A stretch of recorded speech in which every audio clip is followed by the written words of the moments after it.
Even though most of the academia's restrictions have significantly relaxed, I'm still a bit worried that the Matra might give her trouble.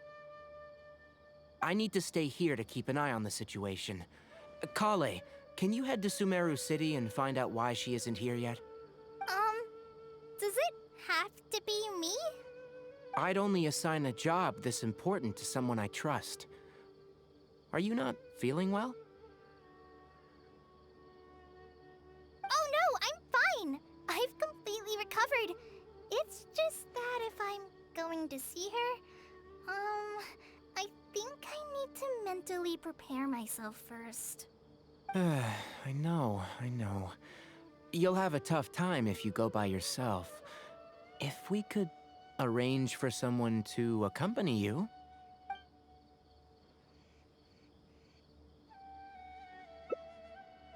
Oh, hey there! It's been a while. What a coincidence. I was just thinking about asking you to accompany Kale to Sumeru City. Sorry, that's not what I meant. It's just that this matter concerns research banned by the academia. Not the sort of thing you'd shout from the rooftops. Also, you happen to know about this situation. There are very few people I can trust to be discreet right now. After giving it much thought, I believe you're the most suitable person for this task. It's complicated, and this isn't the best place to talk about it. We'll fill you in on the details once she arrives. You might have heard about her in Sumeru before. Her name is Faruzan, and she's a very experienced senior researcher. Let's just say that a huge part of Kasharawar's mechanical research over the past 100 years has used her academic discourse and manuscripts as their foundation. She is, but she vanished for 100 years because of a certain incident.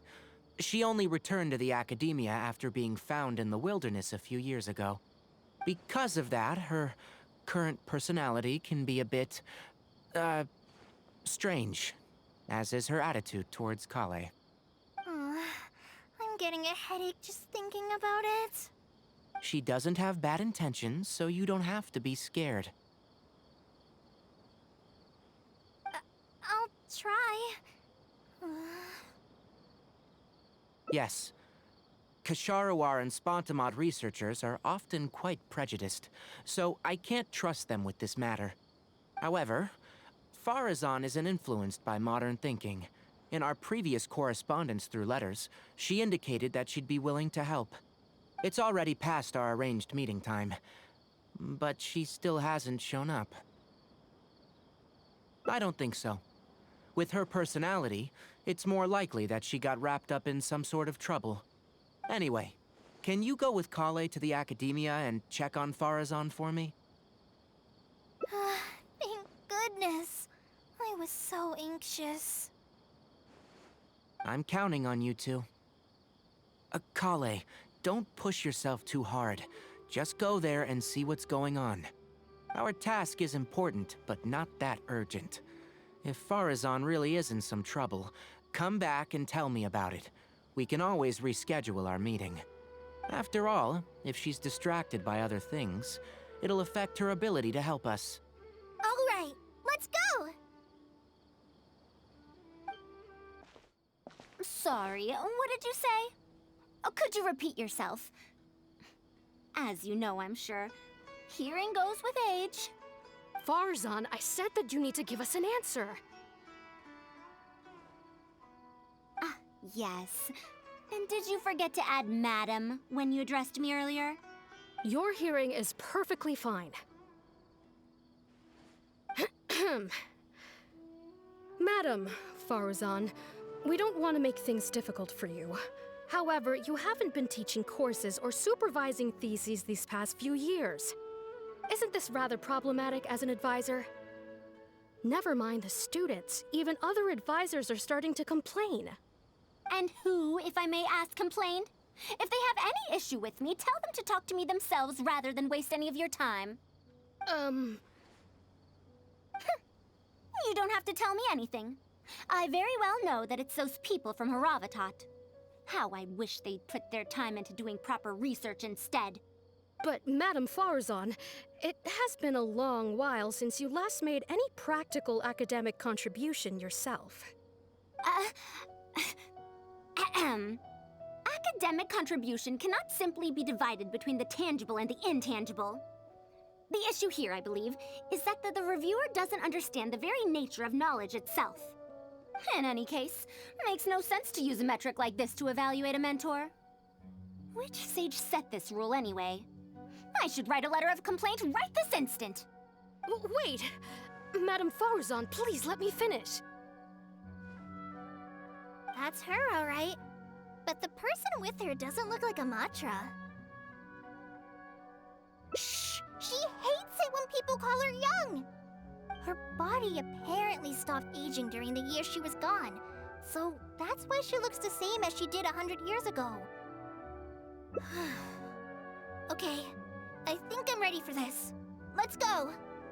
Anyway, Akara Crafts and the leader of Ksharawar would like to invite you to collaborate on this project. They're wondering if you'd be interested. Madam Faruzan? Are you listening? Mm-hmm. Ah, Kale! Why are you here at the Academia? Are you feeling better now? I'm much better, Madam Faruzan. It's all thanks to the Traveler and the Dendro Archon. Have you been sleeping well? You seem to be developing some eye bags. Is that brat Tainari forcing you to stay up late again? No, it's because I'm a slow learner. It's not Master's fault. It's good to be hardworking, but you need to take care of your health. I'll have to give Tainari a right talking to when I see him. I'll also prepare some health supplements for you. There's really no need. Ah, and is the person beside you the legendary Traveler? Oh, I've heard much about you before. In fact, I've been meaning to meet you for a while now. It is thanks to you, after all, that the Academia is finally getting back on its feet. Even Kali's illness is... Ahem. Madam Faruzan, I believe we were still discussing the collaboration with Akara Crafts. I'd wager it's those Ksharawar dunderheads finding excuses so that I'd go to their darshan. Say no more. I have no plans to change my field of research. If you're this unwilling to participate in the collaborative project, you can also consider teaching a class. It might be difficult to teach a course with topics that only fall within Haravatat's subjects, but we can't delay this anymore. You need to give an answer. You can teach a course or participate in a collaborative project. If you don't do either, it'll be hard for me to persuade the advisors and students who have been complaining.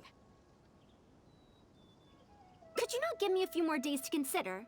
This matter has been delayed for so long already. That's precisely the issue. If you don't give an answer today, I fear that someone will soon escalate their complaints to the sages. What a waste of free time these folks are. Now you two are here at Tainari's behest, I take it. I'm sorry, but given the current situation, it looks like I'll have to come over some other day.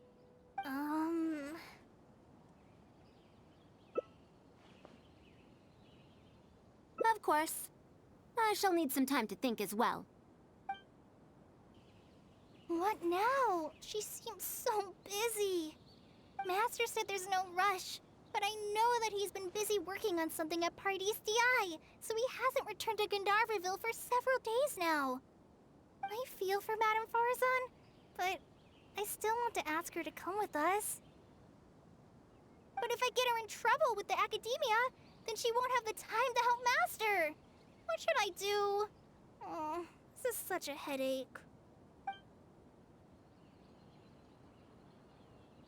Yeah, that would be the best for them both. I'll check with Master later and see if there's anything I can help him with. But I'm sure he'll say, the best thing you can do now is study hard, so I don't have to give you remedial lessons. Huh? Oh yes! This way she can get her problem sorted out quickly, and then she can go see Master. So if I also stay and help... that still sounds kinda scary. Okay then. I'm counting on you. Huh. I have have to teach students from Haravatat or owe Kasharawar a favor. It strikes me that they might be even less happy about such a deal than I am. I think I can sympathize with them. We're back, Madame Faruzan. The Traveler said that she can stay and help you. Oh, why I couldn't ask for more. In fact, I'm rather curious about the type of person the Traveler is. You were the one who taught Azar a lesson after all. That said, will I be troubling you? Is that so? Good. It does so happen that I do have something I need help with. Now, should I apply to teach a course with Haravatat, or join the collaborative project that Kasharawar is proposing? Honestly, I don't want to choose either of them. You might have heard of it before. Haravatat is an academic faction that researches languages and runes. 100 years ago, Madame Faruzan was a researcher from that darshan. Now, not was. Still am. Yes, of course. But current Haravatat students can't really, understand her direction of research. So even if she opened a course, chances are that no one would attend. In summary, I mean to interpret the configurations and solutions of ruin mechanisms via the deciphering of on-site stone carvings and unearthed documents. It'll include research into general documents dealing with such ancient machines. The research method is supported by Haravatat, yes, but the content deals heavily with both ruins and mechanisms. This will make it difficult for students of this darshan because they don't understand much about mechanisms. Also, there are fewer and fewer unexplored ruins left nowadays, and Kasharawar researchers have been developing their own theories on mechanisms. As such, they don't need to rely on ancient documents. They're far too complacent. Ancient mechanisms are more dangerous and complex than one might imagine. I'm telling you, things weren't like this 100 years ago. All researchers back then were interested in exploring knowledge from a variety of topics. They also gave more respect to unknown mechanisms. Nowadays, all people are interested in are mainstream subjects in popular research. Even if they attended my course, I wouldn't be interested in teaching them. Also, the people here think that my research is outdated and unrealistic, so they keep cutting my funding. Why, I think they could all stand to learn from Kale. She's a hard-working child and respects her elders. Huh? Why me? If only those who came to my lectures were more like you. Speaking of which, are you feeling better? You don't have to confine yourself to Gandharvaville anymore, right? I just remembered that I have a lot of studying to do. I need to head back and find Master.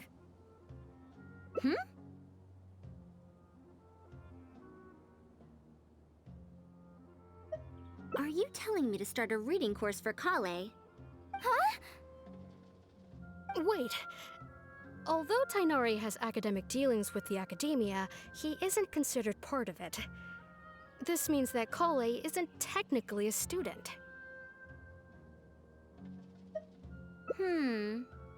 No, she's right. The old academia became consumed by their arrogance precisely because they ignored the public. There must surely be many people like Kale and Sumeru who are passionate about learning but cannot study due to various reasons. The old academia paid no heed to them. But if I start a reading course for Kale as a pilot, perhaps this shall come to benefit many more people in the future. I'll need to go back and ask if this is in accordance with regulations. Oh, save yourself the extra trouble. I'll come with you. If there's any arguments to be had, we shall sweep them aside together. Traveler, Kale, do wait for us a little while outside the academia.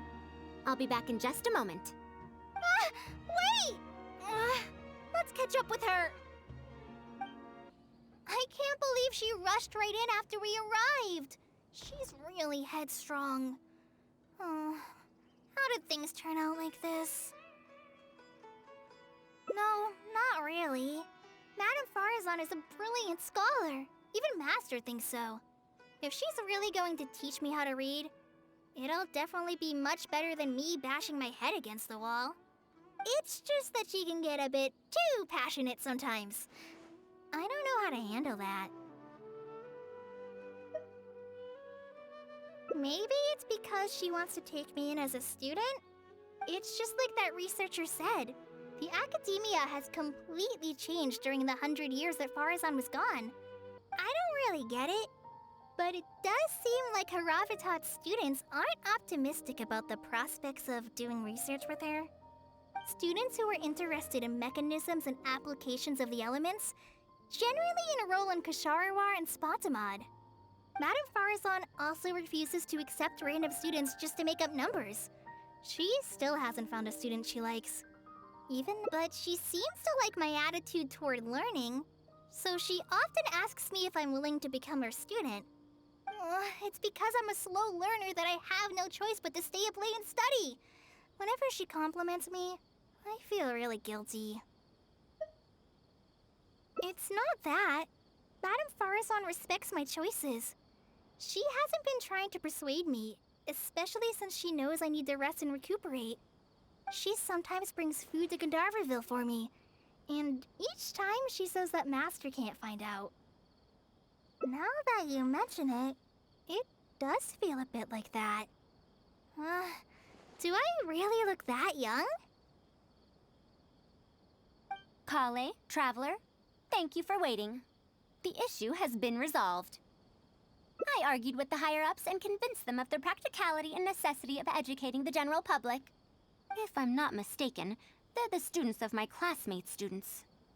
They're a lot less forceful than their predecessors, though. I'd say they caved rather quickly. Amazing. It's just that we need to fill in every single page of the application. It's been a century, but the academia is as picky as ever. Let's see now. What do we need to fill in? Course name, learning objectives, teaching methods, course materials. I suppose we can fill in the course name last. That's a bit too general, I'd say.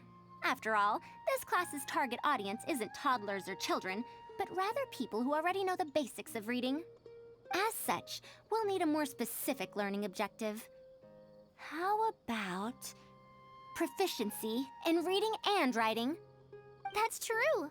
If we use children's teaching materials, we'll only end up wasting a lot of time on things that students would already know. And you have your job as a forest ranger, Kale. People who attend this course in the future are also likely to have life commitments. We need more effective teaching methods.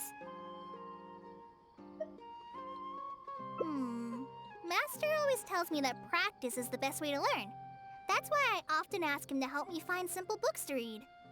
It must have been difficult to get books in Sumeru in recent years, no? Tainari really went the extra mile for you. Expanding literacy is a capital notion. Now that the academia is easing restrictions on the circulation of books, there should be more people who have become interested in reading. It's a great time to conduct this course. So that's next on the list. I fear that I'm at a loss as to which books youngsters like nowadays. Would The Legend of Antara be too old of a story? Fair. Kale, what have you been reading lately? Me? I've been reading light novels from Inazuma. I heard that ever since we were allowed to sell books in Sumeru again, some people set up stalls at Treasure Street to sell light novels. I've been meaning to go there and check it out. Light novels? This is my first time hearing about such a thing, but I doubt I will procure suitable teaching materials from the House of Dana. Treasure Street it is. Wait for us, Madame Faruzan! What a long and mildly ungrammatical title. And why is the cover so colorful? Is this your first time seeing a light novel, ma'am? Oh, they're the most popular of books nowadays. Would you like me to recommend something? Fine. One shouldn't judge a book by its cover after all. May we browse through the books here? Of course. Why don't you try this one? It's Outlander Brigade, When the Wind of Death Blew Towards the Blonde Samurai. I heard that this book's author describes action in vivid detail. Now I've only skimmed through a few pages, but it feels like it's all fight scenes. There are only subjects and predicates, and the syntax is a tad simple. Subjects? Predicates? The protagonist just ends up fighting in every scene with no proper build-up. Will anyone even enjoy a story that's only comprised of fights? How about... the good thing about being reincarnated as a hilly churl is that I only need to eat Sunsetias to become stronger. A reincarnation isekai story? Those are pretty popular right now. Isekai? What in the world is that? Also, why does it become stronger by eating Sunsetias? Tropes? Ah, those fictional rules used to push the plot forward, yes? They're definitely effective in achieving a distancing effect. Sorry. What is this distancing effect? However, this book doesn't explain how reincarnation correlates to becoming stronger. Such an illogical rule will affect the coherence of the story. Will readers really accept this? How about this? I had to fight tooth and nail to get this in stock. Oh, that's the latest volume of Onibudo! Now that's a rather normal title length. Oh, Kale, do you like this series? Yes, but I don't like it that much. Madam, are you going to use this series as teaching material? Let me see. The dialogue flows quite well, but there are too many phrases here that I don't recognize. Third eye of perception, illusory mirror, and so on. Are these terms that are tied to tropes? I also thought those names were strange when I was reading them. It's impossible to derive the meaning of these phrases in isolation. Also, their morphological properties are quite pedestrian, really. Or did the protagonist purposely create these strange names to disorient their foes? So there's no deeper purpose. It's quite hard to understand stories written these days. You're right. It's such a weird book. But you keep wanting to read the next page. Even the most popular book in Sumeru back then had greater depth than anything written today. Yes, a Bahumano researcher wrote it while researching folk legends. The plot had many twists. The world building was fantastic, and even the writing could withstand scrutiny. When it was still being published, many people in the academia were reading it. Even the sages back then all described the story as a timeless classic. The series must have concluded after so many years, right? Perhaps it's even more popular now. Is there a book like that in Sumeru? I've never heard of such a thing before. What's the title? It's called Tales of Shariar. Do you sell it here? Tales of Shariar? I don't think I've heard of that before. When was it published? About 100 years ago. 100 years ago? Are you pulling my leg? What sort of book can remain popular for 100 years? The Legend of Antara is popular to this very day, isn't it? I just heard someone telling it a few days ago in a cafe. If an old story like that is still being shared, then Tales of Shariar must be even more popular. Even if that is the case, I really don't carry that book here in my store. What? Is that because of the academia's strict control over books in recent years? I can't believe they've allowed the people of Sumeru to become so uncivilized.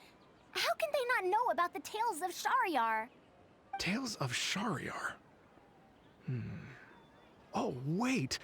I think I heard an antique seller on the other end of Treasure Street mention that name before. I mean, it is a book from 100 years ago. Why don't you try asking for it there?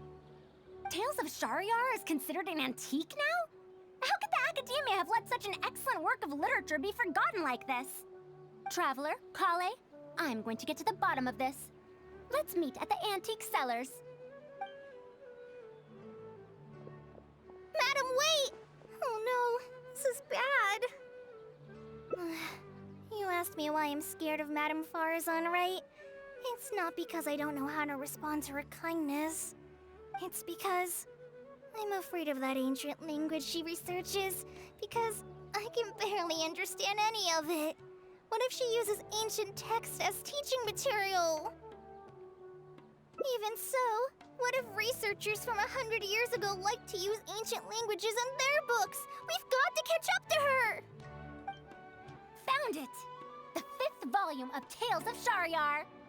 Wow, you actually found it. I never thought this book would ever get sold. All right, that's our teaching material secured. We also now know what to call this course. Analysis of Classical Texts. After all, this book is definitely worthy of being called a classic. Can I take a look?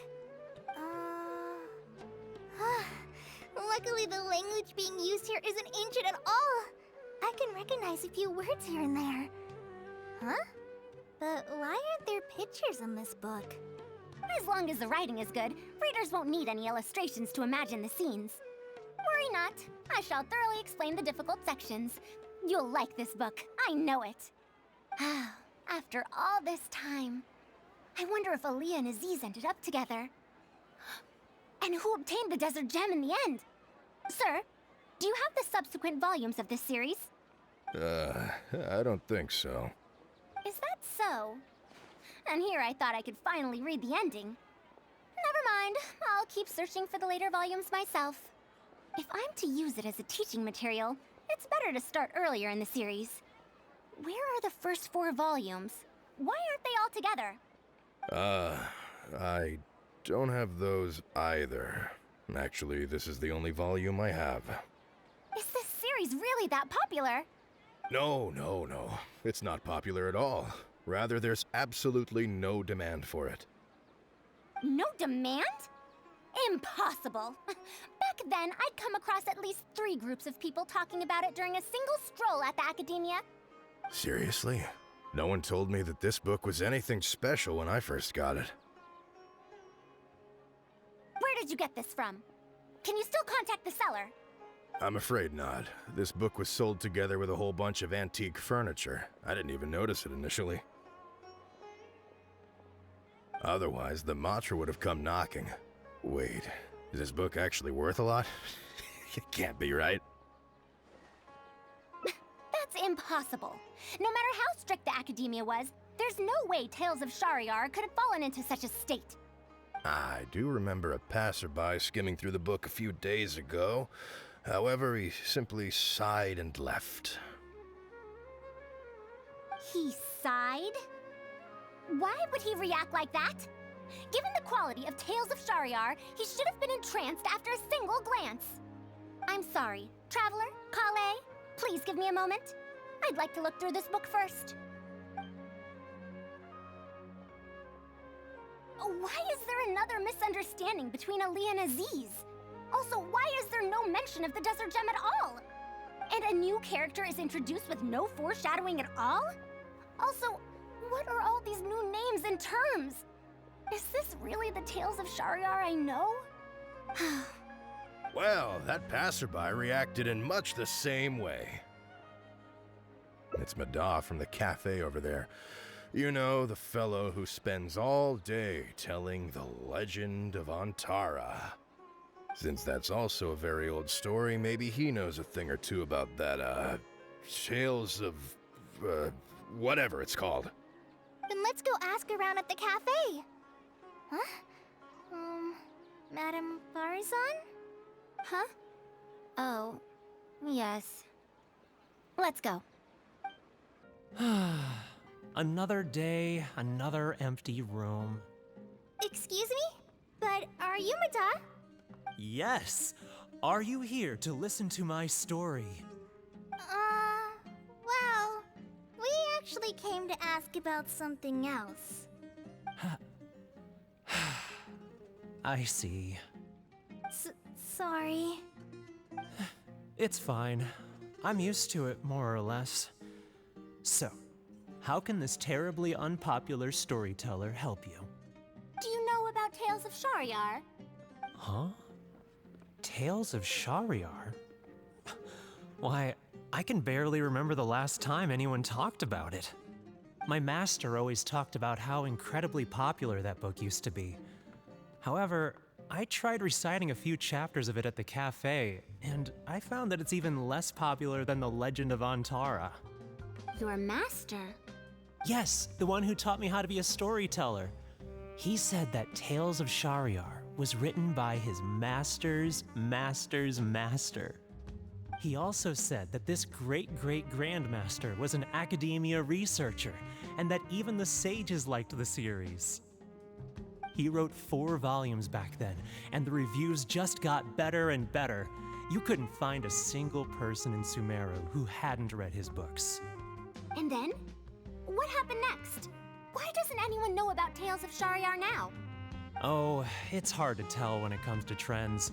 One day everyone likes stories like that, and the next day their tastes change completely. Instead of writing a proper ending, this great-great-grandmaster kept trying to extend the story. To tap into popular trends, he added a lot of tropes. Then, starting from the 5th volume, the reviews started to go downhill. How could that be? Then what happened to Tales of Shahryar in the end? In the end, there's no ending. The great-great-grandmaster tried to write a few more volumes, following whatever trends were popular at the time, but the trends kept changing right as he published his books. He got so infuriated that he stopped writing altogether and focused on his research instead. What? So there's no ending? The readers didn't care? By that time, only a very small number of people were reading Tales of Shahryar. Anyway, my master probably exaggerated. How could a work possibly have been that popular? The only tangible thing my great-great-grandmaster left is the original draft of Legend of Antara. He also left behind many theses from his research phase. When my master talked about Legend of Antara, he'd even quote from those theses. My master is a much better storyteller than me. Even when we're telling the same story about Antara, he's always able to draw in a huge crowd. But even he won't recite Tales of Shahryar due to its ever-changing writing style and its lack of an ending. So, Antara's story is the one that lasted through the years. Well, not even sages can definitively ascertain the quality of something like a story. In the end, only time can separate the classics from the fads. Only time? Madam Faruzan? It's been 100 years. Perhaps some things I once believed to be great aren't so after all.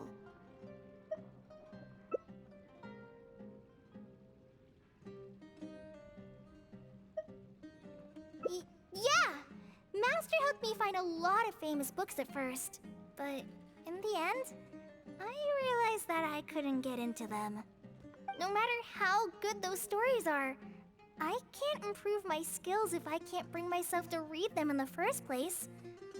I think the best books for me are the ones I like. Huh. Indeed. That is true. Readers' interest in trends of a time are not things that are so easily predicted. What was popular 100 years ago could be completely forgotten in modern times. And yet, 100 years as far as history is concerned is but a blink of an eye. If Tales of Shahryar hadn't chased after trends and instead stuck to its original style from start to finish, it might have stood some chance of gaining renewed popularity. No, even if that didn't happen, at least it would be a work that was true to itself. Huh? Our conversation just got a lot more serious. I don't really get what you're talking about, but it does sound sensible. Looks like I also have to hang in there and tell Antara's story well. How unseemly. I almost got carried away because of a single book. Well then, we should get back to the matter of our teaching material. It looks like we can't use Tales of Shahryar now. No, it's much too old. Oh. Kale, you found a book that you liked at the bookstall, yes? Yes, but I don't really... Then we'll use that book as our teaching material. Now that I think about it, using a book that you like is the most suitable choice for teaching you how to read. As for the academia, as long as we come up with an appropriate course name, we should be able to get away with this. My, it sounds like you've dealt with the academia before. Let's go with that. Now then, let's return to the book vendor in a bit and buy the latest volume of this Onibudo for Kale. But if I wish to use it as teaching material, I have to read it first. Huh? Speaking of which, other than third eye of perception and illusory mirror, I also espy some unfamiliar phrases from the reader's messages at the back of the book. Such things as, even if it reminds me of my dark history, I still can't help but be drawn in by the story. And the author has written all the things that I only dare whisper into a tree hollow. Why do people use dark history to refer to awkward or embarrassing memories? Is this some slang that was invented in the last century? If one of our learning objectives was researching linguistic changes over the past 100 years, it might make it easier to get these books approved as teaching material. Oh, I can tell you what that's all about. Apparently, in their youth, some people used to imagine themselves as someone burdened by fate, fighting against the world, etc. But as they grew older, they started to become embarrassed by such memories. Some would write those fantasies into novels, while others would entrust such tales to tree hollows. Mata? You know, I suddenly have the urge to hear a story about Antara. Huh? Why so suddenly?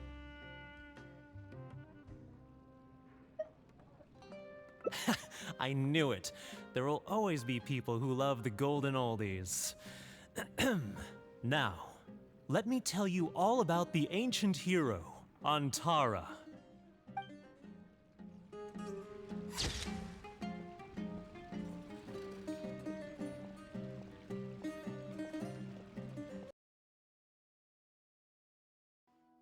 What now? She seems so busy. Master said there's no rush, but I know that he's been busy working on something at Paradise DI, so he hasn't returned to Gandharvaville for several days now. I feel for Madame Faruzan, but I still want to ask her to come with us. But if I get her in trouble with the academia, then she won't have the time to help Master. What should I do? Oh, this is such a headache.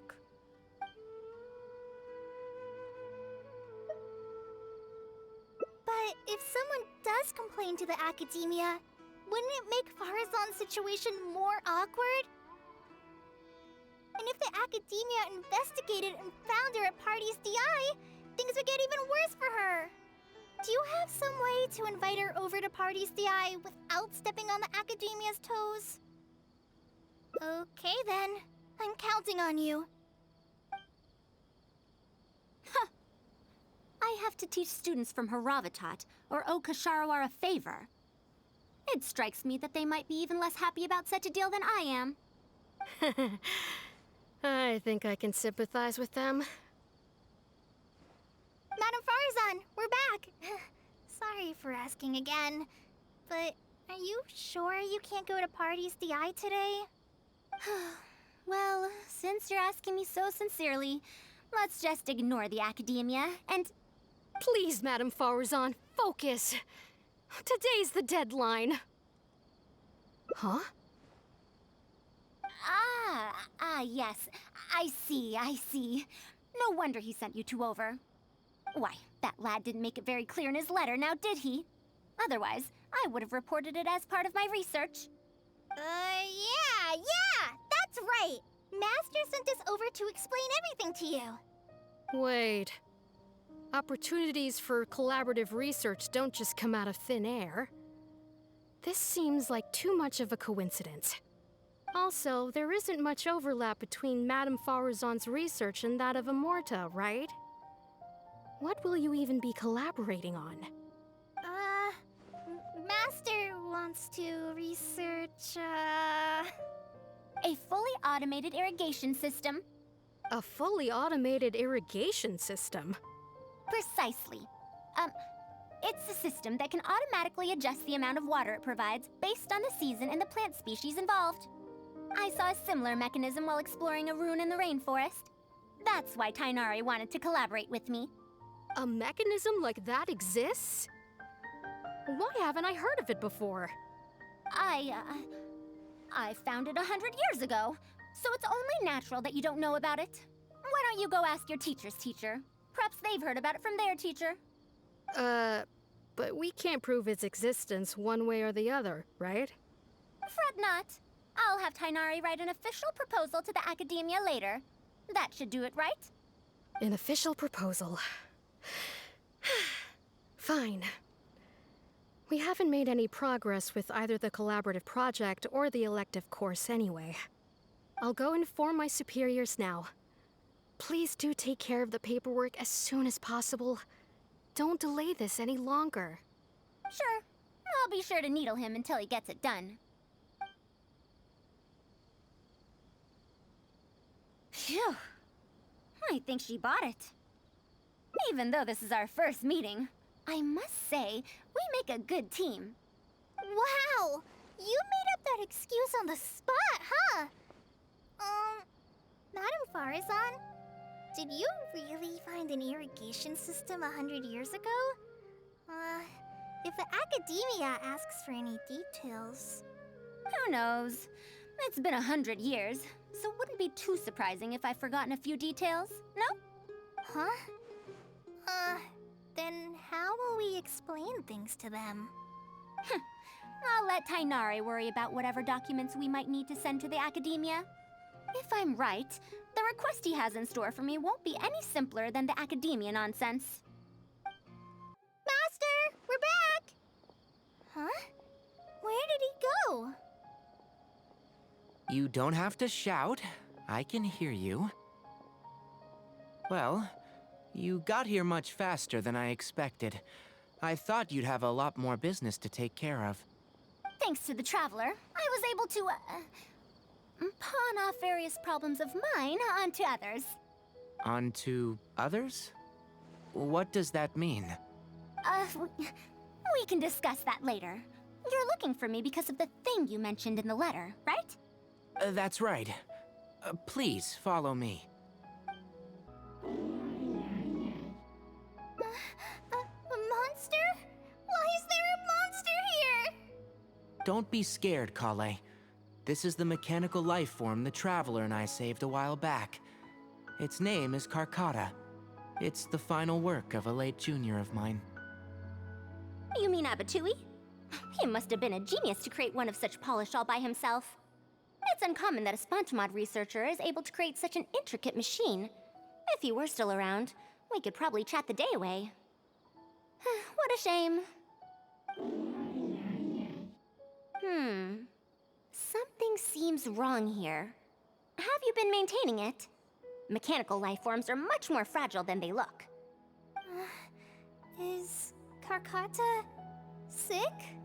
Karkata has been lying down like this since a few days ago. It could be an old malfunction acting up again. I've taken a few courses conducted by Spontamod before, so I've managed to perform some passable repairs on Karkata's energy supply module.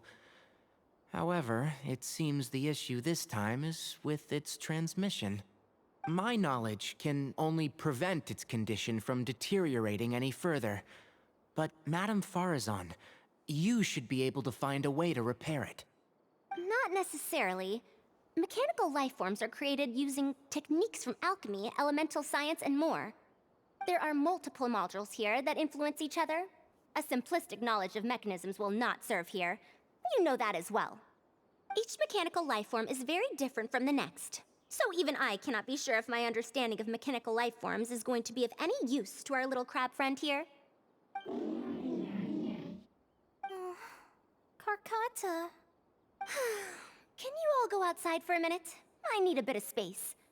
Before I do a thorough check, everything we've just said is but conjecture. All right. We're counting on you, Madame Faruzan. We'll wait here till Faruzan finishes her inspection. In the meantime, I'd like to talk to you about her. Her past, huh? Quite a few people in the Academia know about what happened to her. Perhaps it'd be best if I'm the one to tell you. I've told you before that she had disappeared for 100 years, right?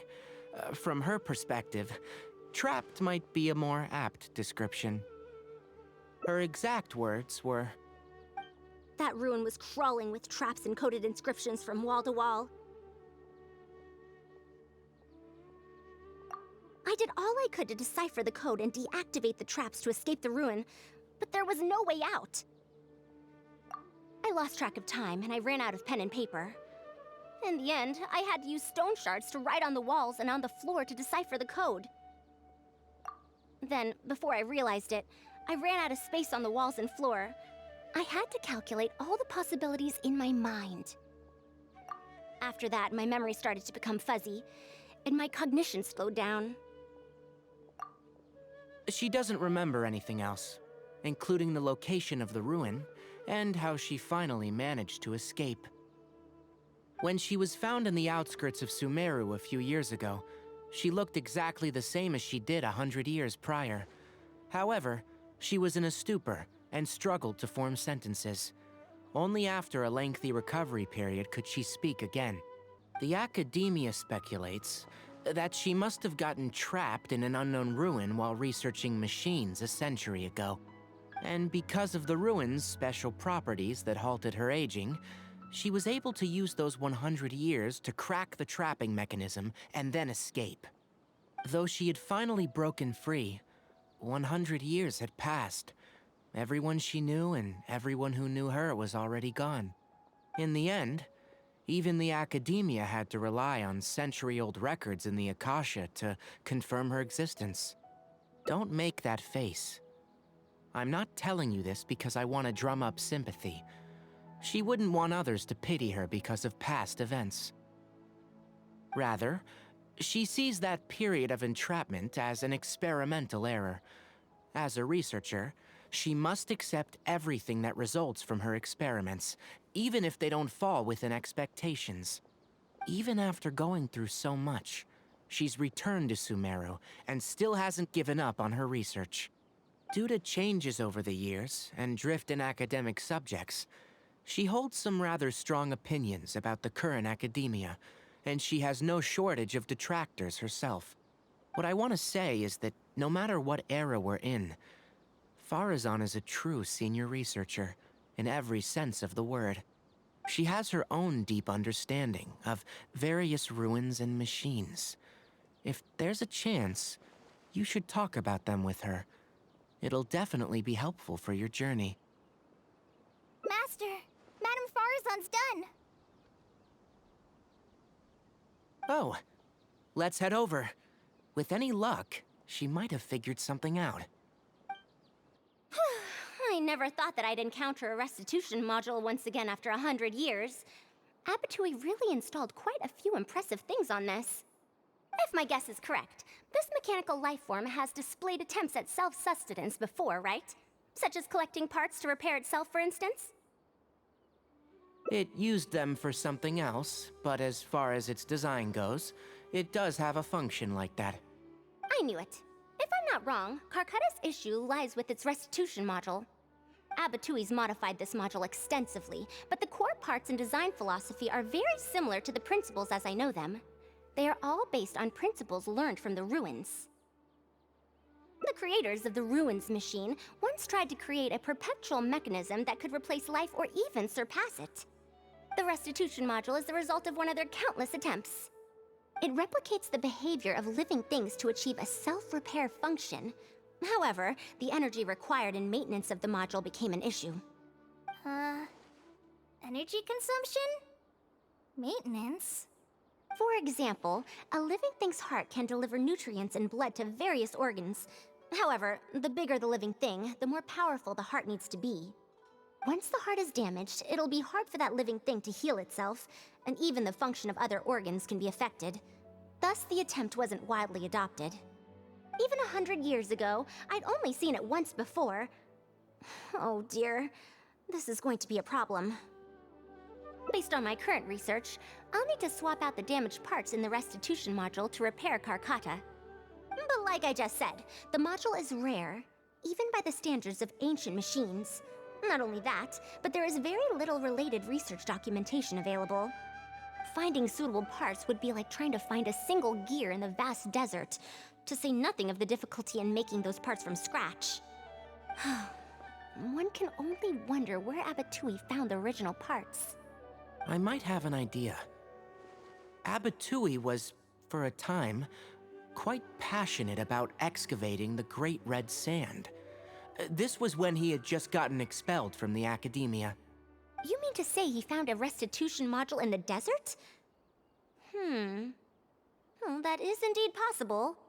But the desert's huge! How are we supposed to find the parts that Karkata needs? According to the Academia's records, no similar parts have been found in the Great Red Sand over the past 100 years.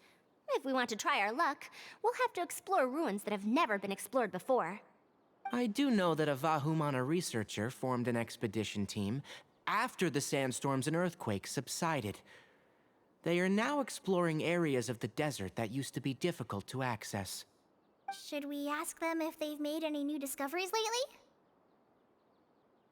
The chances are slim, but it's at least more effective than running around like headless chickens. His name is Raid. I think he's stationed at the northeast part of the Hypostyle Desert. Let's go look for him once Karkata settles down. Oh, you and Kale should probably stay. Karkata's condition may be stable, but it would still be better if some of us stay to look after it.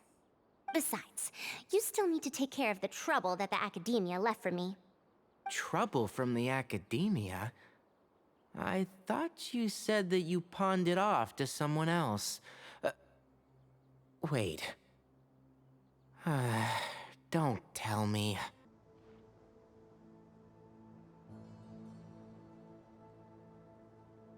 What is this? Halt!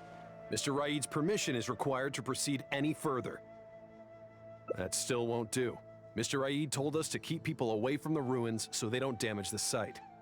Damage the site? I've excavated more ruins than you've visited restaurants. Which batch of students is Raid from? I want to see him right now. He isn't at the campsite now. You should all leave. Only he can give you permission to enter. What a stubborn guy. You're right. Even if there is new information, we still have to wait for him to come back so we can ask him about it. So let's just see what we can find out from the people here. I'm going to give that Raid a good talking to when he gets back. Starting from who in the world mentored you? That machine looks amazing! Could it be the legendary Ruin Wanderer? The location seems to fit too. Might that legend actually be true? The ruins? Don't know anything. We were only hired to deliver water and supplies to them. Forget excavation.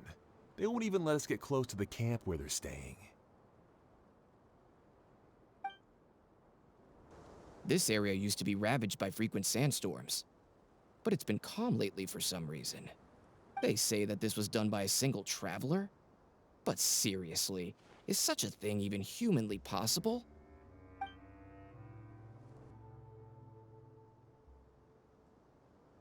Well, I found out everything I could. Is there anything that stands out to you? To be honest, the ruins were difficult to excavate in the past, but they really are much safer now, thanks to you.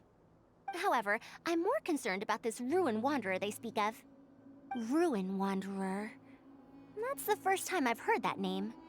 But that wreckage did seem a bit weird. It's a bit far away, and I can't really say for sure from this distance.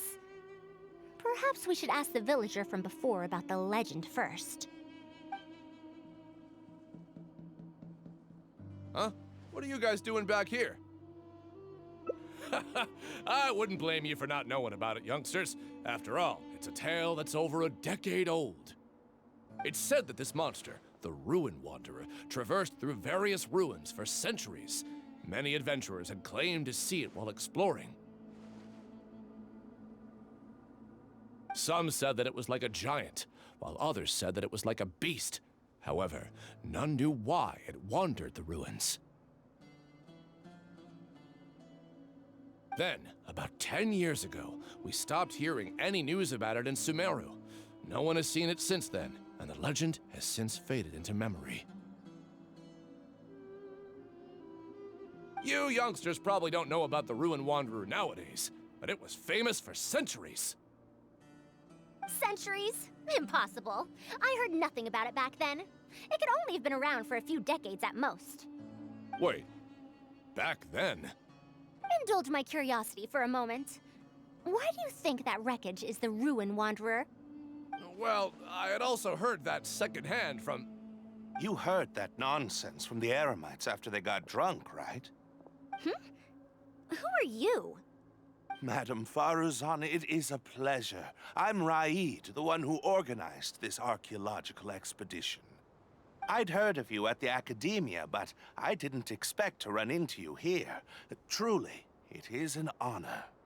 And this must be the famous traveler, I presume. What brings the two of you here? Have you found any special contraptions and relics in the ruins that you've been investigating?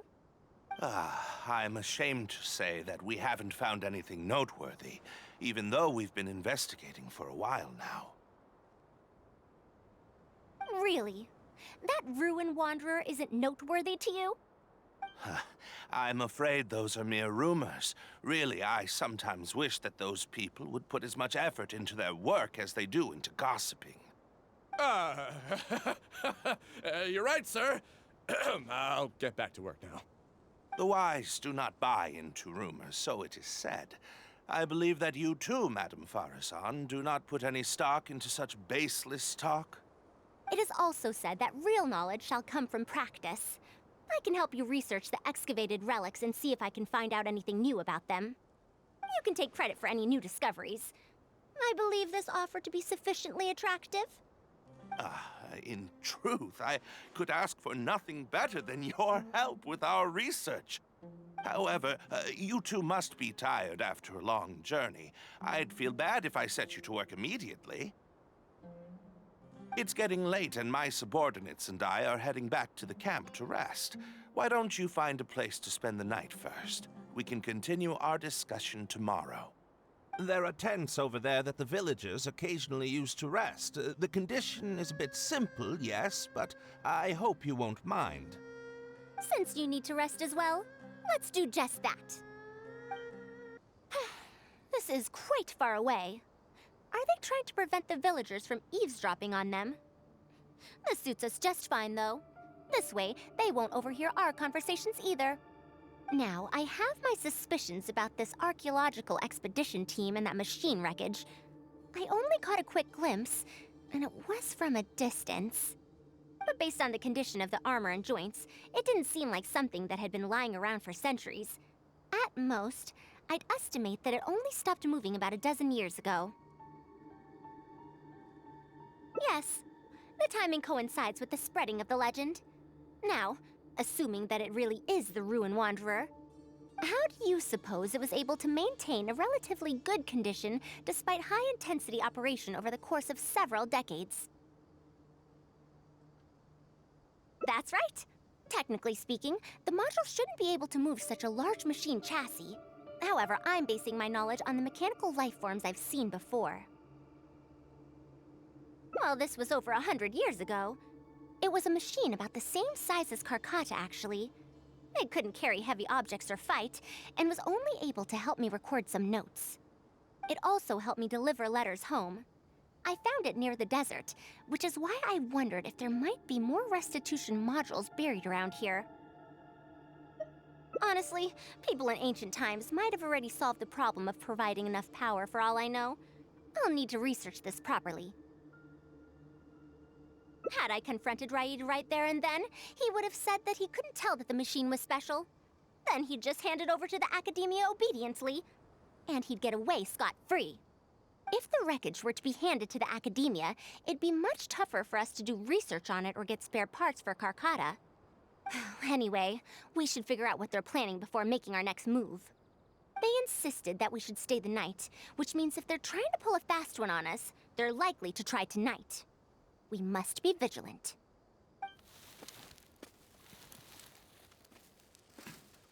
Are those sounds coming from the excavation site? I knew they wouldn't be able to wait. They must be scared that we might discover something tomorrow. Not a single person guarding the campsite. This must be quite the manpower expenditure. I'll see if they left any clues behind at their camp. Keep watch and help me stall them if it comes to that, would you? All right. I'm counting on you. Why isn't the tent here yet? We need to switch it out tonight. It's still on the way. I'm afraid this is the first time we're delivering such a huge one. You good-for-nothings are just a load of trouble, aren't you? We wouldn't have to deal with these interlopers if you had kept those lips of yours from flapping. Hurry up and hide our current tent and deliver the new one to me tonight, no matter what it takes. Huh? Who's there? I'm sorry. I'm just a bit upset because my subordinates aren't doing their jobs properly. When did you get here? It's nothing. Just a tent. We didn't pack up all our tents from the last campsite. Some of them, along with a few people, have been left there. Someone damaged our current tent, so I'm trying to get my subordinates to get one from that previous campsite delivered here. The relics in the ruins are highly valuable, so I'm worried that treasure hoarders and bandits might try to steal them. Since the tent isn't here yet and I can't fall asleep, I came here to patrol. Well, these things are antiques after all. There will always be people interested in buying them. I hired so many people precisely because I was worried about that happening. Speaking of which, I'd like to ask, is the Academia really aware that you've traversed through the desert to come here in the middle of the night? Also, where's Faruzan? Why isn't she with you? I'm right here. Also, you forgot to address me as Madam.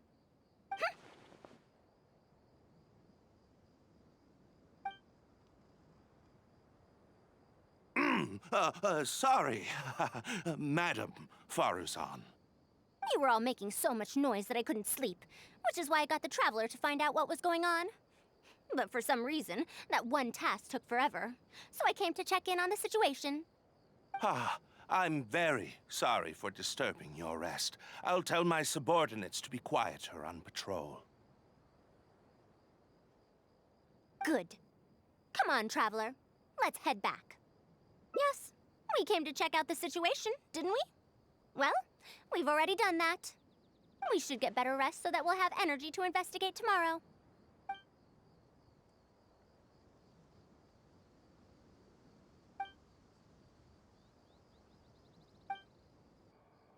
Thanks for dealing with them. Now, I found something good on my end. These are the excavation records from their campsite. According to them, the ruins have been raided before, with numerous traps and contraptions having already been triggered. I also observed the wreckage up close earlier. The weathering is nowhere near as extensive as on the relics that have been buried for over 100 years. There's no doubt that the wreckage in the ruins don't belong to the same era. Instead, it must have wandered into the ruins about a dozen years ago. It could have fallen into a trap or encountered a glitch within the ruins, remaining stationary like that until it was discovered recently. However, I still don't know why they'd want to hide it. I have no doubt that the researcher could definitely reach the same conclusion I did. The last few pages of the excavation records are written in code, which I still need time to decipher. The answer may lie within those pages. It's just wordplay. And if anything, that's my wheelhouse.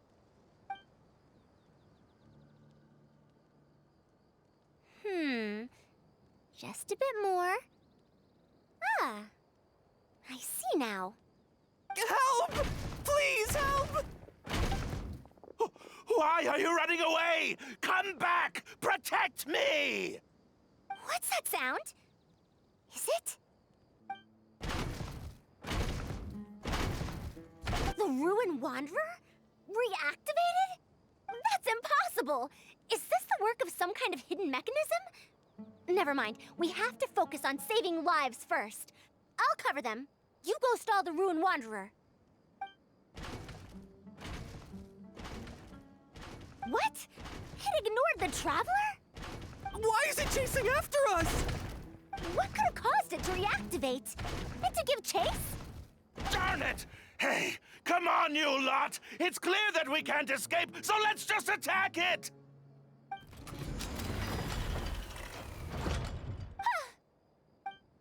It stopped? Hey, you guys, get up there and tell me what's going on. But what if it suddenly moves? You good-for-nothings. Why is everyone I hired so useless? Move! I'll do it myself. Looks like this thing's parts can't handle the load of functioning anymore after years of disrepair.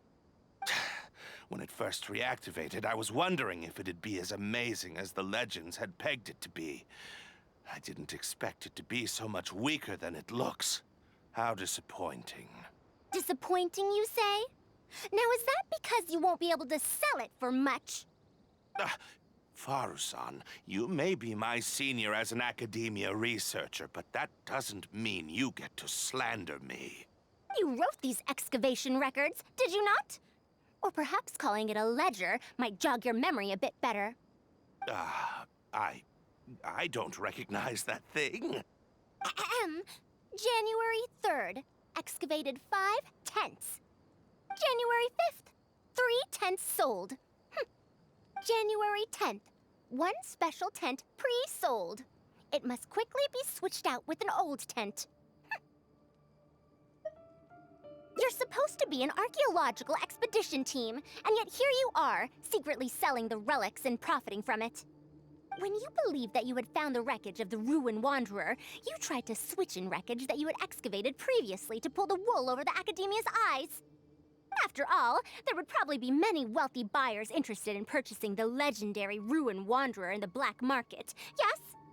And then we arrived just before you could finish your work. That forced you to speed up your plan, and you tried to complete the switch overnight before I could investigate the wreckage. In your haste, however, you accidentally activated the Ruin Wanderer instead. Did I get that all right? I don't know what you're talking about. You lack the curiosity befitting a man of knowledge, nor do you have respect for mechanical life forms. You're not fit to be a researcher. Ridiculous. Curiosity? Respect? I'm not here to hear you preach. Hey, we're leaving. Mr. Aid! Behind you?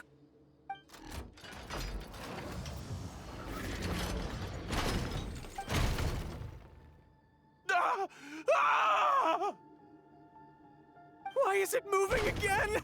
Run!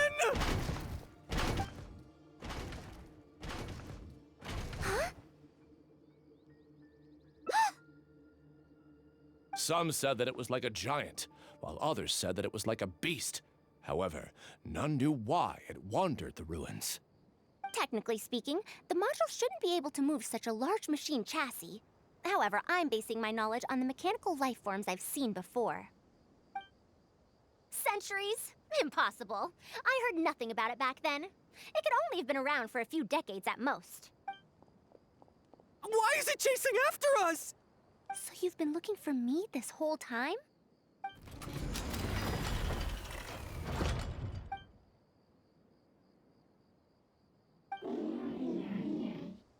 Long time no see, Tamimi. Dear Faruzan, I hope you're doing well. It has been over 20 years since you went missing. People from the academia keep telling us to give up and that you're most likely dead. But somehow, I feel like you're still alive.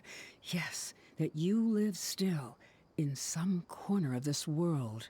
You've always been persistent, able to shine no matter what situation you face. I believe that this persistence serves you well in surviving and finding your way home.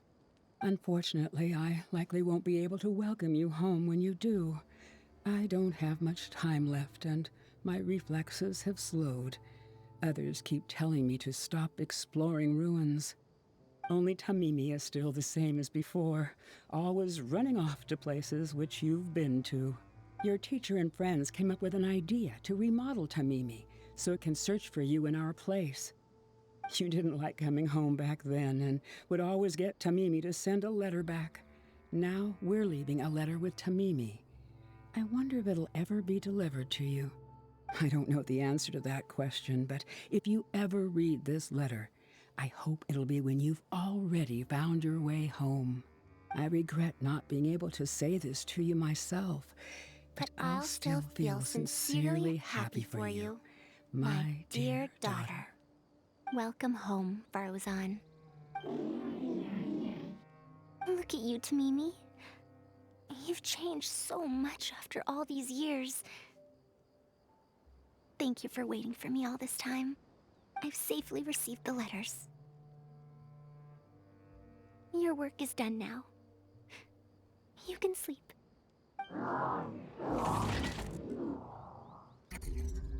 Tamimi, the mechanical life form I encountered back then. When I would go on expeditions, it would follow me, take notes for me, and send my letters home. When I met with that accident, it was on the way to deliver a letter for me. I once thought that I'd never get to see it again.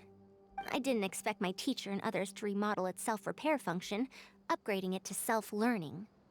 And so, in order to plumb the depths of unknown ruins and overcome dangerous traps, it repaired and modified itself using parts it found along the way. 1 decade of wandering became many, and soon, Tamimi, which used to be incapable of even moving heavy objects, became the Ruin Wanderer. All so it could deliver these last letters from them to me.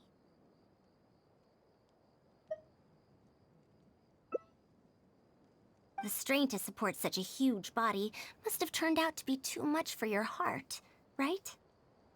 Even after the remodeling, its restitution module still can't function perfectly in perpetuity. It has been pushing itself beyond its limits over the past few decades.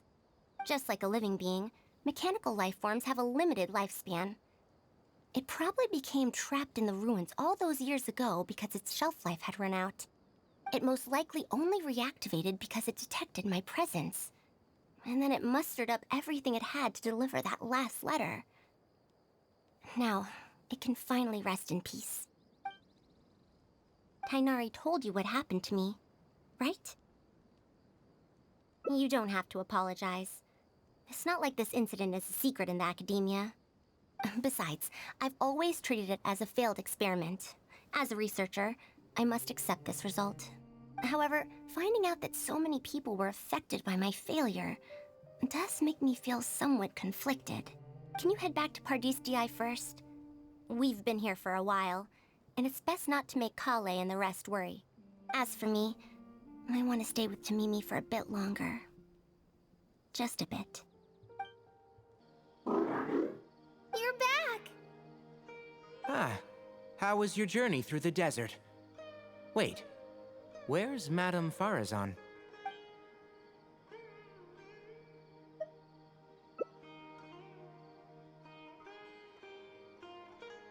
So, Madame Faruzan has some other things to settle. All right. And to think that Raid was doing all those things on the sly. It's good that you all got out of that situation in one piece. Madame Faruzan will be able to repair Karkata when she gets back, won't she? I'm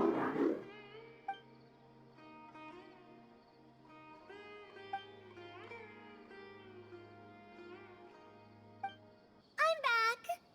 What? Is there to be no welcoming party? Madame Faruzan, we're over here! That's more like it. Now, here are some components I brought back from the desert. Switch these out with the ones Karkata is using right now, and it'll be back in ship shape. So this is a relic of an ancient civilization. Unbelievable. Thankfully, it didn't end up in Raid's unscrupulous hands. Unscrupulous, huh? Sounds like you already told them what happened. Is that so? Thank you. We will talk about everything else later. It's nothing. I've already given all the evidence we have against Raid to the Academia. They're going to be very busy. Too busy to bother us, I'd wager. I'll start repairing Karkata then. Kale, can you help me out? Of course! Ah, you're here.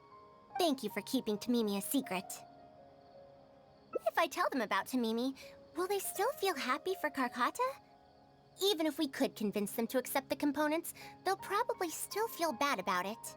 I don't want my past to affect people in the present. That applies to both me and other people. It's fine. I'm used to this. I once believed that I'd never hear from my old friends and family ever again. Even their faces are getting hazier in my memories. However, I could remember them clearly again after reading the letter Mimi handed to me and learning that they'd never given up on me. I'd be disappointing them if I let myself fall into a slump because of this. Neither my teacher nor my mother would have wanted to see me like that. Besides, you're lending a listening ear to me now, aren't you?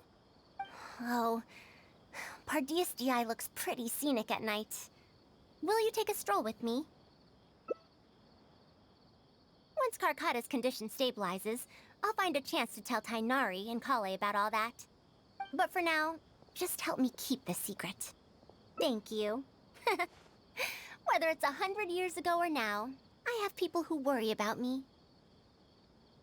I suppose I should consider myself quite fortunate. The only time when I felt otherwise was when I had just returned to Sumeru. No one came to check up on me then.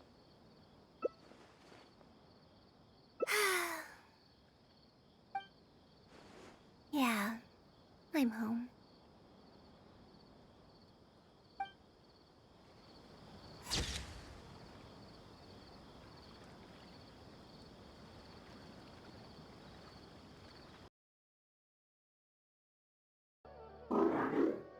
You're back!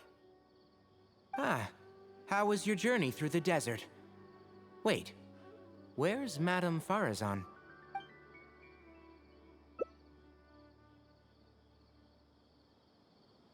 Oh no. She finally got to reunite with an old friend from 100 years ago. But As a researcher, she could perhaps accept it. However, as a friend, student, and a daughter, we should give her some time. Let's just wait for her here. And in the future, I hope that we can be here to support her as her new friends. I'm back! What? Is there to be no welcoming party? We've all been waiting for you, Madame Faruzan. That's more like it. Now, here are some components I brought back from the desert. Switch these out with the ones Karkata is using right now, and it'll be back in ship shape. Huh? Why do you all look so solemn? Come now. Liveliness befits youngsters more. Madame Faruzan, did these parts come from...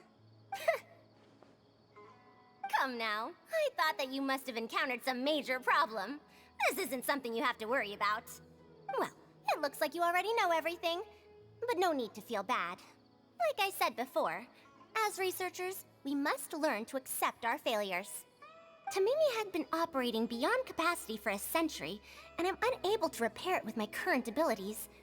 Not even with these parts. It would thus be much better to use them to extend Karkata's lifespan. As a senior, it is only right that I do something for the people who come after me. That holds true for both researchers and machines. Besides, I didn't say that I would be giving you these parts for free. They will only be used for Karkata temporarily. Otherwise, you wouldn't be able to help me with my research. I'll be sure to revive Tamimi once I've fully deciphered and replicated the creations of the ancient civilization. All right, I'll do my best to help. Me too. Although, I'm not sure if I'll be much help. Thank you. If they could remodel Tamimi successfully even back then, there's no reason why we won't be able to do even better. And when that day comes, I'll be sure to say, welcome home, Tamimi.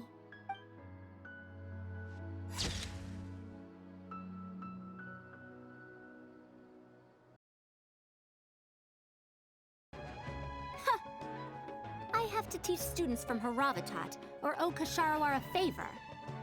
It strikes me that they might be even less happy about such a deal than I am. I think I can sympathize with them. We're back, Madame Faruzan. The Traveler said that she can stay and help you. Oh, why I couldn't ask for more. In fact, I'm rather curious about the type of person the Traveler is.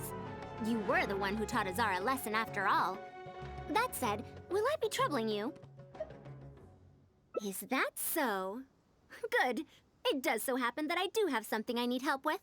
Now, should I apply to teach a course with Haravatat, or join the collaborative project that Kasharawar is proposing?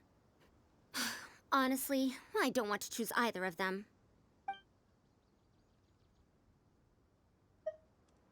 I don't know if Tainari's told you about this before, but while my research involves learning about ruins and the mechanisms within them, I don't belong to Ksharawar, which specializes in researching mechanisms, nor am I in Spontamod, which specializes in researching energy flow.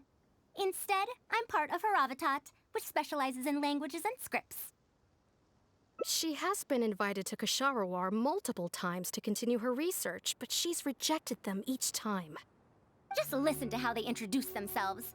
In the future, Ksharawar will be the only Darshan with the ability to research mechanisms. There's no such thing as exclusivity in knowledge.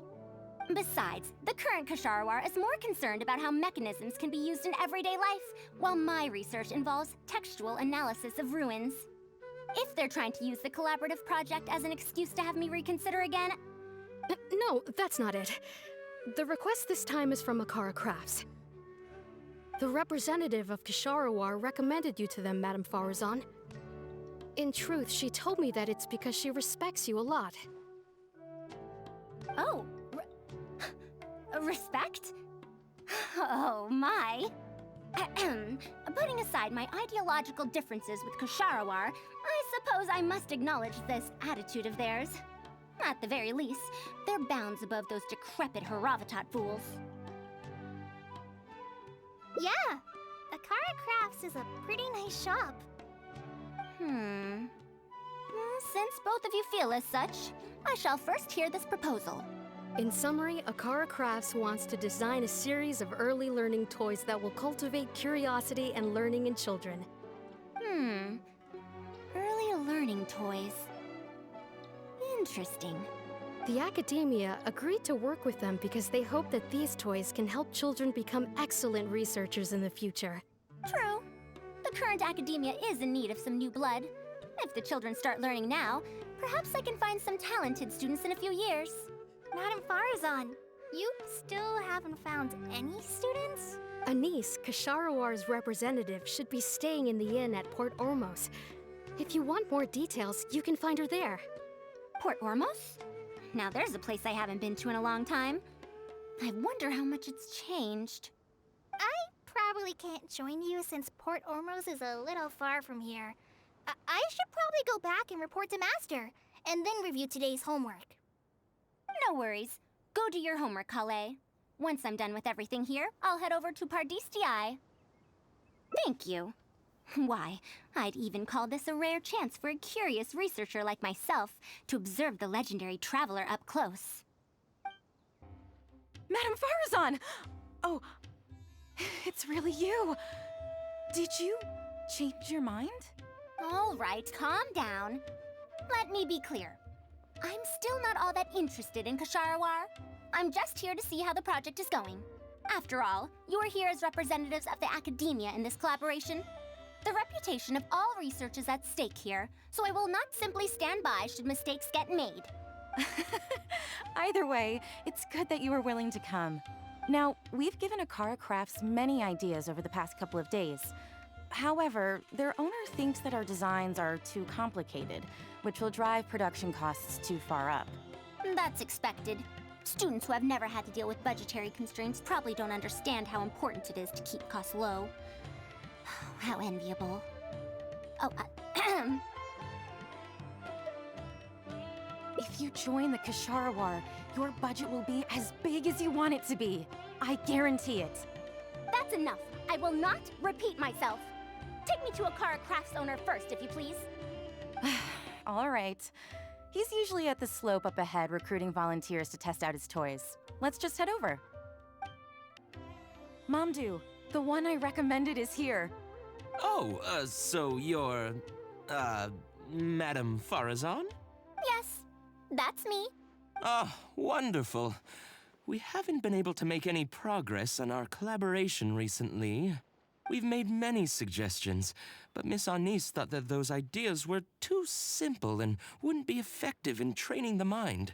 These early learning toys are meant to help the academia train future researchers, after all. If they're too simple, then how are they any different from regular toys? But if they're too complicated, not only will they be expensive to produce considering our production capabilities, but they won't have much broad appeal to Sumeru's children either. So the design can't be too complicated, but it can't be too easy to play with either. I remember that in your notes, many contraptions have managed to fulfill complex functions despite using simple parts. Maybe we can do something similar with these early learning toys. The contraptions in my notes? I didn't create those.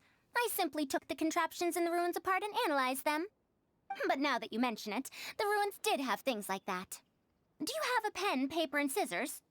I'll make a paper prototype. You have an idea already? I suppose I should have expected as much of a respected academia senior researcher.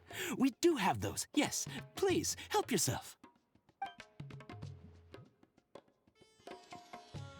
Oh, you're done already? Let me explain. These 3 thick lines represent 3 poles. These paper strips of varying lengths represent rings of different sizes. They can be slotted onto the poles and stacked up like a tower. Well, that is easier to make than I expected. So, how is this game played? That's very simple as well. You just need to shift the tower from this pole to another pole. Isn't this a little too simple? Even by the standards of an early learning toy, I mean.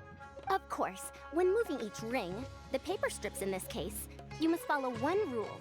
You can only move one ring at a time, and you can't place a bigger ring on top of a smaller one. It's like building a tower. The rings in the 3 poles must be stacked from big to small. I named this toy Pagoda Stack. Pagoda Stack. That sounds way too simple. Even I feel like it's missing something. Give it a try and you'll find out if it's simple or not. I heard from our niece that you find volunteers to try out the toys, right? Why don't we do the same for this game? It's such a simple toy. There's no need to... Mamdu, let's just do as she says. Okay, then. And that's how you play this game. You can all give it a try.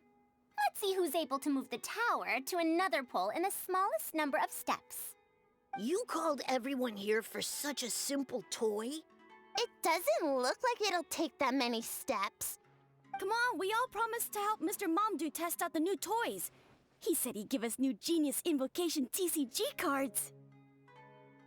Ugh, fine. Let's get this over and done with so we can head back and play cards. Done! It took me 19 steps. Huh? It took me over 20 steps. I only needed 18 steps. Not bad. Looks like you're all familiar with the rules now. Then let's increase the difficulty. The next tower will be 5 layers tall. Now then, give it a shot. Wait, there's more? Well, since we're already here, why don't we just give it a try? An extra layer shouldn't make it that much harder, right?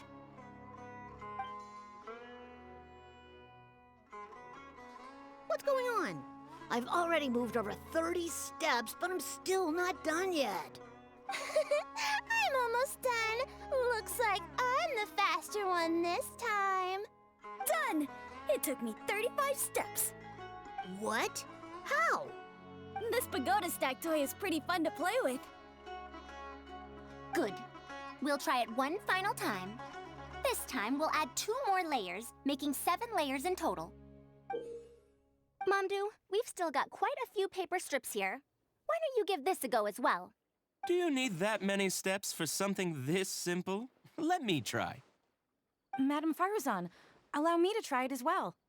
You were looking at it quite seriously just now. Are you starting to understand the principles involved? I think so. If you want to test out your hypothesis, you'll just have to play and find out. Got it. We don't have enough paper strips left for you, Traveler. However, by the looks of things, you seem to have the game figured out. Why don't you guess what the lowest number of steps needed to solve a 7-layer pagoda stack is?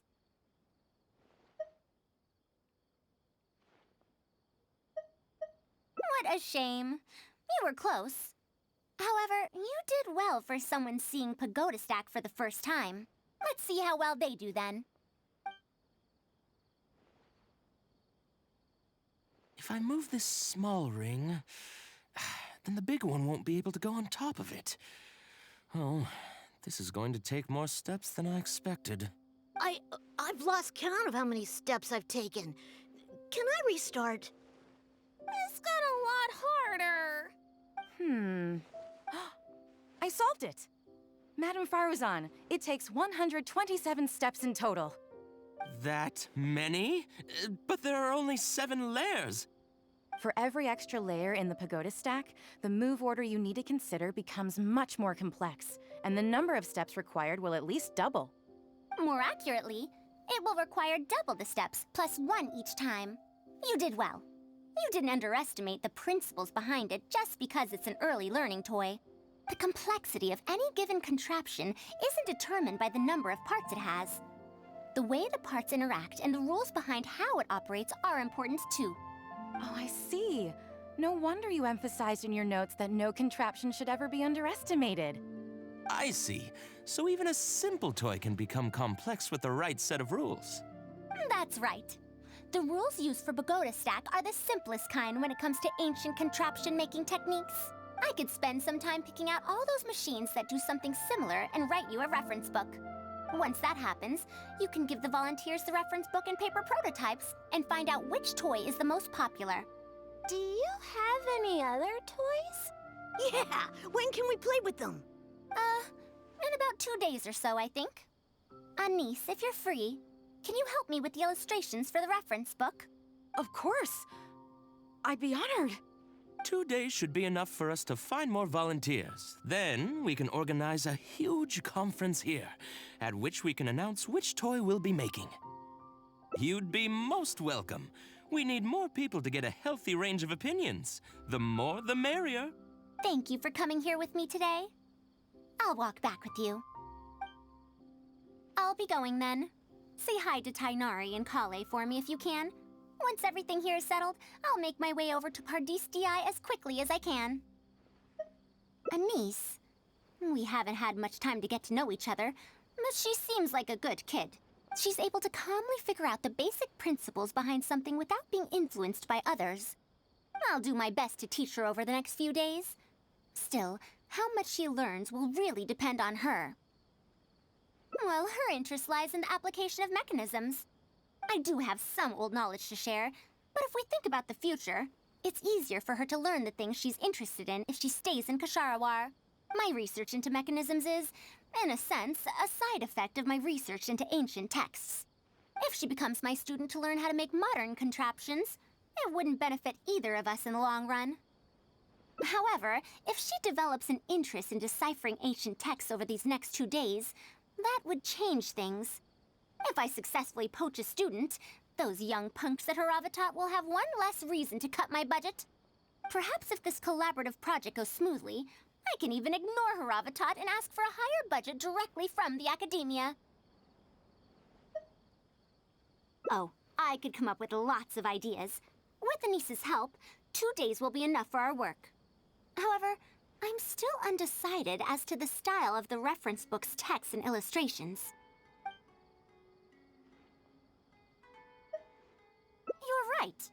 If no one understands the reference book, it doesn't matter how detailed it is. It's better to make it simpler and fun so that children will be interested in the subject. It'll also make it easier for me to recruit students in the long run. Thank you. I'll take your opinion into account. See you in 2 days. Oh, you're here. We're just starting to set up the venue. We've called up everyone we possibly could have. This is going to be quite the event. My masterpiece is going to be exhibited after all. Let's see what the academia shall say about it this time. And if we activate this little mechanism just like that, a Sumeru rose will appear at the top of the cane. Oh, I see. I thought it came out of thin air! It's amazing! If the mechanism was bigger, you could make a rabbit appear, right? Then you can't use a cane. Could you switch it out with a hat or something? You're applying what you learned creatively. Let's look at the next page.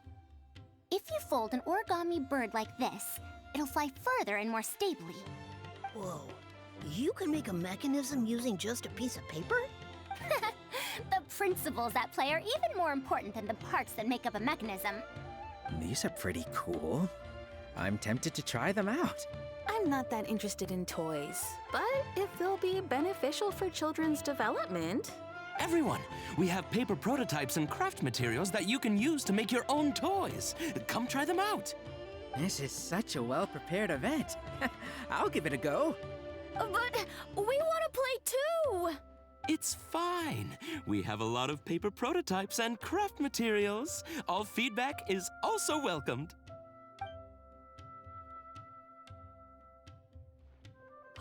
Oh, my origami bird flew further this time. Professor Faruzan, how can I make mine fly further?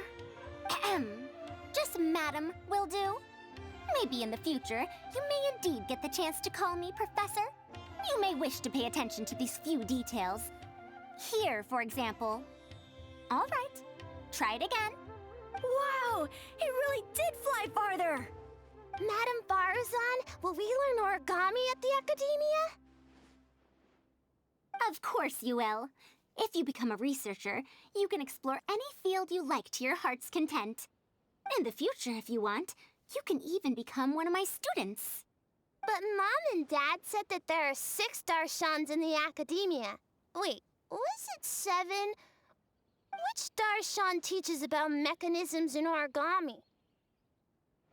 Well, in this case, it wouldn't be Haravatat. I know. We need to choose Kasharawar. Huh? I want to attend Kasharawar in the future and fold even better origami birds. I want to make even more awesome mechanisms! Actually, the other Darshans do have their own specialties, too. For example, Haravatat specializes in... Pay attention, children. Children? How did this happen?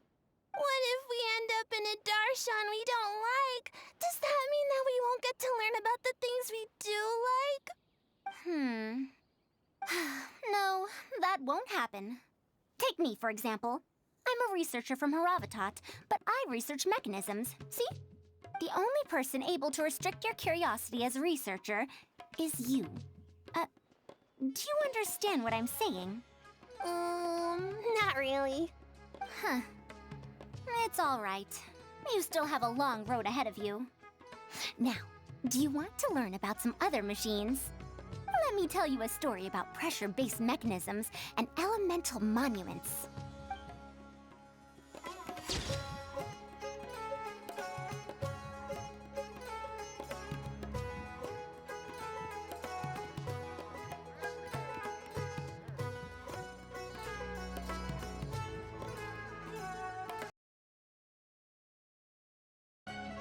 I'll be going then.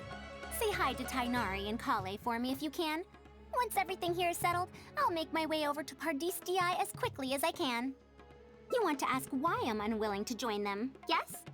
Putting aside the fact that they're too full of themselves, I actually have no issue with their research methodologies and approach. After all, knowledge is either right or wrong. Superiority and inferiority do not come into the conversation. All researchers are just doing their best to shed light on the unknown in their respective fields of expertise. No matter what corner of the unknown they shed light on, it's a step forward for us all. Because I believe wholeheartedly in that principle. Even if the others call my research useless, as long as the knowledge I gain from it is accurate, it could become useful in the future. In the end, useful and useless are concepts that shouldn't be used to evaluate knowledge. When I first started deciphering ancient documents, I didn't think about how it'd be useful to Kasharawar. That's why there's no need for me to join them to do useful research. I'd rather stay in Haravatat. It's much more convenient for me to access the materials I need for my research here. Still, the funding that Kasharawar has offered me is so hard to get in Haravatat. Perhaps if this collaborative project goes smoothly, I can even ignore Haravatat and ask for a higher budget directly from the Academia. Oh, I could come up with lots of ideas. With Anis's help, 2 days will be enough for our work. However, I'm still undecided as to the style of the reference book's text and illustrations. You're right. Explanations are a core part of early developments, too. By using detailed and accurate illustrations, we can impart knowledge more effectively. It would also make it easier for me to recruit students. Thank you. I'll take your opinion into account. See you in 2 days. Oh, you're here. We're just starting to set up the venue. We've called up everyone we possibly could have. This is going to be quite the event. My masterpiece is going to be exhibited after all. Let's see what the Academia shall say about it this time. To sum up, the 24 forms of pressure-based puzzle mechanisms were used in various ruins. All right, let's go to the next page. Now, I'll explain the base layer design of elemental monuments. Are we done yet? Oh, I'm falling asleep. I don't understand any of it at all.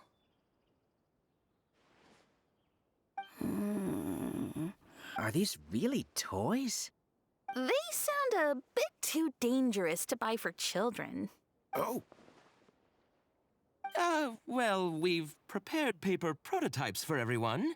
If you're interested in the mechanisms Madame Faruzan's talked about, you're more than welcome to try them out.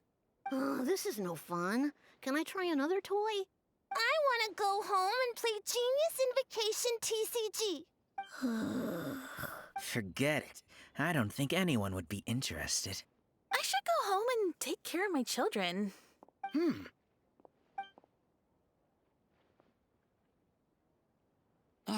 How did this happen? Forget about getting opinions from others. No one even wanted to stay and try them out. I'm sorry. I think we miscalculated. No, you simply gave suggestions. I was the one who decided to follow through. Anise, too, was only following my instructions. I will find a way to make up for this error. Please, give me some time. I'll write another reference book. Excuse me, but are you the one who wrote this reference book? Yes. Who are you? Ah, you're that man Mountain who was in the crowd just now. Do I stand out that much? Well, I guess I don't look like someone who'd have anything to do with toys. Let me introduce myself. I'm Kamal, the branch master of Sumeru's Adventurers Guild. What's the branch master doing here? Were you looking for us, or did something happen? I came to Port Ormos to visit some old friends. On the way over, I saw the booklet you were handing out, so I came to take a look. Can you print a few more copies of this booklet and sell them to the Adventurers Guild? Also, could you make full-fledged models of those paper prototypes and sell them to us as well? What does the Adventurers Guild want with these toys? You may see them as toys, but to adventurers who need to deal with all sorts of machines and contraptions within ancient ruins, this booklet is a true treasure. We have many members who can't read, so books are of little use to them. What they know of handling mechanisms has been learned solely through word of mouth. Even if the Academia granted public access to all their books, there are people who can't use them. Ah, and our booklet is practically all pictures. Well, it is designed for children. It might be a bit too difficult for children, but it's perfect for adventurers. Also, those paper strips, you called them paper prototypes? If you can make wooden versions for demonstration purposes, even the most illiterate person would be able to follow along and understand. If we can supply a model set for each branch, and if each adventurer carries a booklet with them, then ruin exploration will become much safer. You really think so? I mean, yes. I always knew it. Knowledge will always be needed, one way or another. Making models of contraptions for the Adventurers Guild? To be honest, that sounds like a good avenue to explore to me. We'll probably have to send in a separate application, but it shouldn't be an issue. After all, this concerns safety during the exploration of ruins. It's a problem that the Academia is actually trying to address as well. Then let's cut to the chase and discuss the details of our first order. The amount we're offering to pay in advance is... this much.